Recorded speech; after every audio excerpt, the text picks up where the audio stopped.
Welcome to another episode of Small Bike Stuff, and here we are, a new project.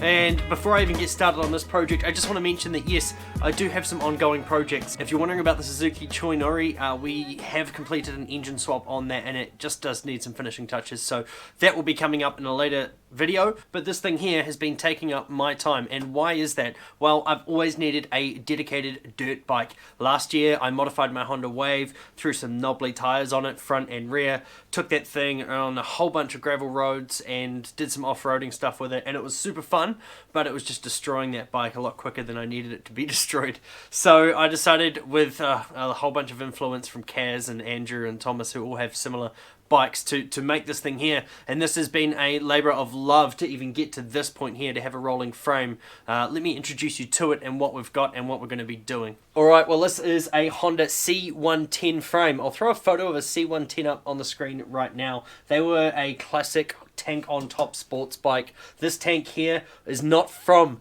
a Honda C110. This is an old CBR125 tank. Now, it's not in its final positioning. There are a lot of things that do need to be changed. This thing here is sitting on far too much of an angle at the moment, but I just really want to give you an idea of what I'm building. Kaz has helped me make it a monoshock, so you'll see there's a whole bunch of stuff we've done here. It usually has side covers on the side here, so I've got disc brake front and rear. This front end has come entirely from another motorcycle, and same with the rear end. This swing arm here, this swing arm is actually from a CBR125. Same with the front end, it's from a CBR125. These wheels are Enkei branded Honda wheels. So they've come out of the factory with a Honda logo and an Enkei logo stamped into the side of them. And no, traditionally alloy wheels are not the best for off-road. In fact, a friend of mine rode an old set of alloys that we bought in Malaysia and ended up snapping the rear one. Alright, so one thing I'm really excited about on this bike is the CT125 switch blocks. I first saw this in Vietnam. They had original Honda switch blocks on an old Dax or an old ST70 or 90 or something similar, and I thought, that's cool, I'll do that one day, and this is me doing that. The switch gear and everything's modern. Like, these are off a modern Honda, which is quite cool. So they haven't used, you know, cheap Chinese gear. They've actually used cool stuff. And here we have it. Look, electric start. Look, no clutch arm coming off the side of the casing there. I'm going to put this down because it's quite heavy. But that is a YX140 motor, so 140cc, 4-speed and electric start. And the good thing is the electric start is bottom mounted, because I've got a lot of ground clearance, and a lot of the time when there is a top mounted electric start, they can get in the way here on, say, your Honda Cub frames. Not so much of an issue on this one, but still something I'm really excited about. Now, one thing I do want to say about this engine as a disclaimer, there is no oil filter here at all. It looks like there is. The casing is designed to look like there is. They've obviously just taken the moulding of a casing from a different bike that did have an oil filter, like a 155 or a 160, and yeah, there's no oil filter. Oh well. Let's get this sitting in place just so you can see what it looks like. Top tip, it's much easier to get these engines into place with a scissor jack. And so I always find it easier to put the top mount in and then swing the engine back into place and throw that rear or bottom engine mount in as well. So there we've got the engine, but it's missing a few parts, so we'll just sort that out as well. And so here we've got a few quintessential items when you're using your Lifan style or Honda engine mount style pit bike engine.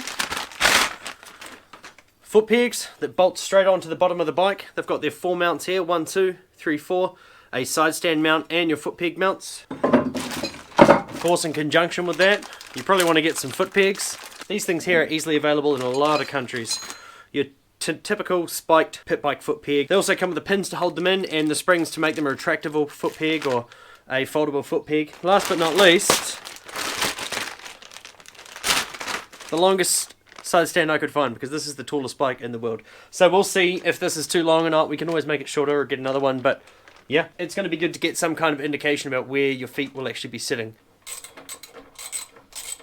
Alright, so they're doing okay. There is a bit of a clearance issue on this side here because of the fake oil filter that doesn't actually exist, but it is in the way, even though it doesn't do anything. So we'll probably have to sort something out with the clearance here, but that's all good. We'll try to throw these foot pegs on and get some kind of idea about just where I'll be sitting. Alright, after a bit of fiddling and playing around, these foot pegs aren't exactly perfect for these mounts. Not an uncommon problem when you're buying a whole bunch of bits from Southeast Asia, China, anywhere. overseas and you're not really sure what's going to work. So these will work with a bit of grinding and cutting. I'm not going to do that today, so we'll just throw them in place off center how they shouldn't be, just so I can get some kind of idea for the moment. These foot pegs are a big fat fail, not unexpected when you're paying $5 for things and just hoping that they'll work. No massive issue, it just means they won't get done today. But I do want to show you my headlight, and I also want to sit on this thing.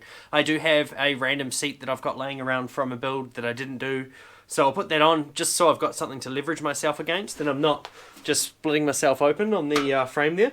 But as far as the actual seat goes, I'm not sure yet.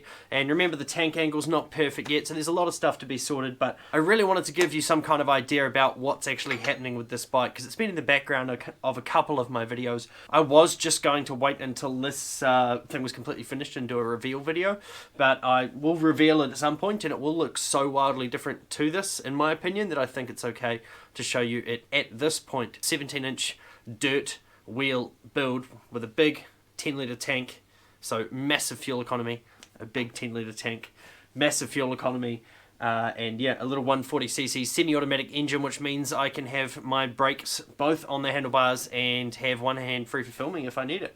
So once again, this is probably not the seat I'm going to use, but I just need something to sit on, and at the moment I don't have anything, so we'll just put it there for now.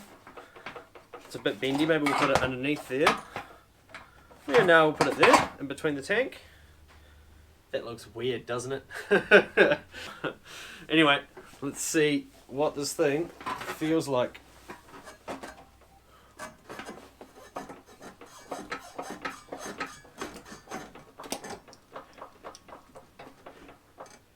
Awesome.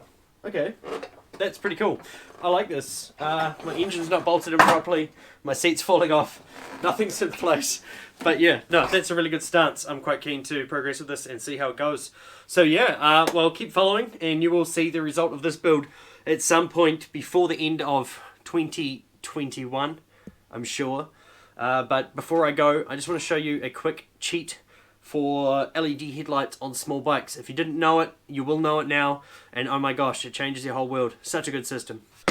Alright, so excuse the mess, but this is my headlight trick. This here is a CT110, or some of the CT90s had a similar headlight bucket as well, and they're quite cool because of the speedometer. The speedometer goes from 0 to 100 kilometers per hour, or 60 miles per hour if you've got an American speedometer, and you've got first, second, third and fourth gear capabilities from the factory with the stock engine, and basically you've got your high beam, your neutral light, and also your turn signal light there, which is quite cool, encapsulated into this bucket here which houses a headlight. So I'm going to, and it's just cable tied and taped together at the moment because it's been in transport to me, but if I open this up, you can see there's the bottom of your speedometer.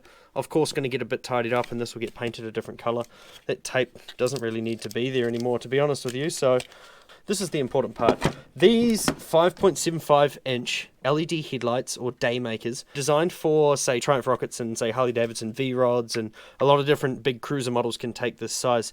It also is the same size as your CT headlight. So one thing you can do is put this into here, so let's get to it. If you've never played with one of these before, we'll take that out.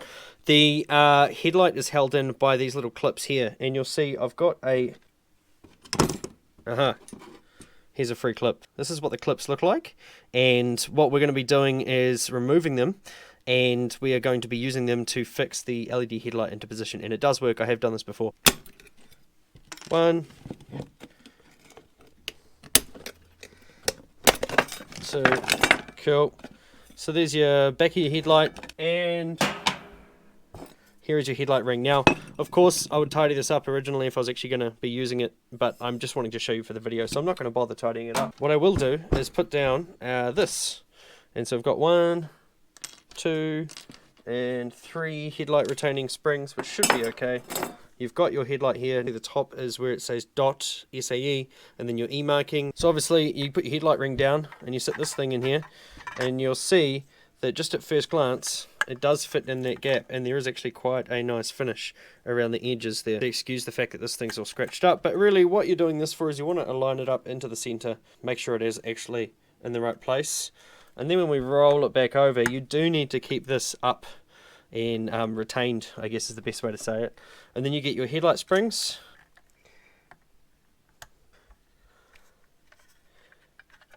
Sweet, so we've got 2 in here now, which is awesome, because now it's somewhat held in place.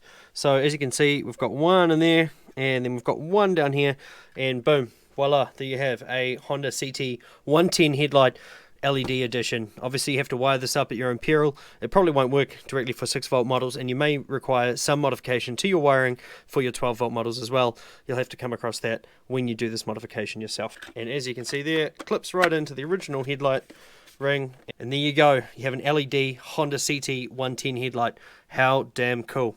Just got to get my fixings for mounting now, and we'll be good to go. Well, that's about it from Small Bike Stuff today. Thank you so much for watching. We will get on to all of our projects. We'll get everything sorted. We'll get out and do some more rides and check out what people in New Zealand are up to. I promise. It's been a bit of an interesting time. So yeah, really excited to see what happens with the world of small bikes coming into the New Zealand summer. Heads up, moving forward. Let's get this thing done. Small Bike Stuff. Thanks for watching.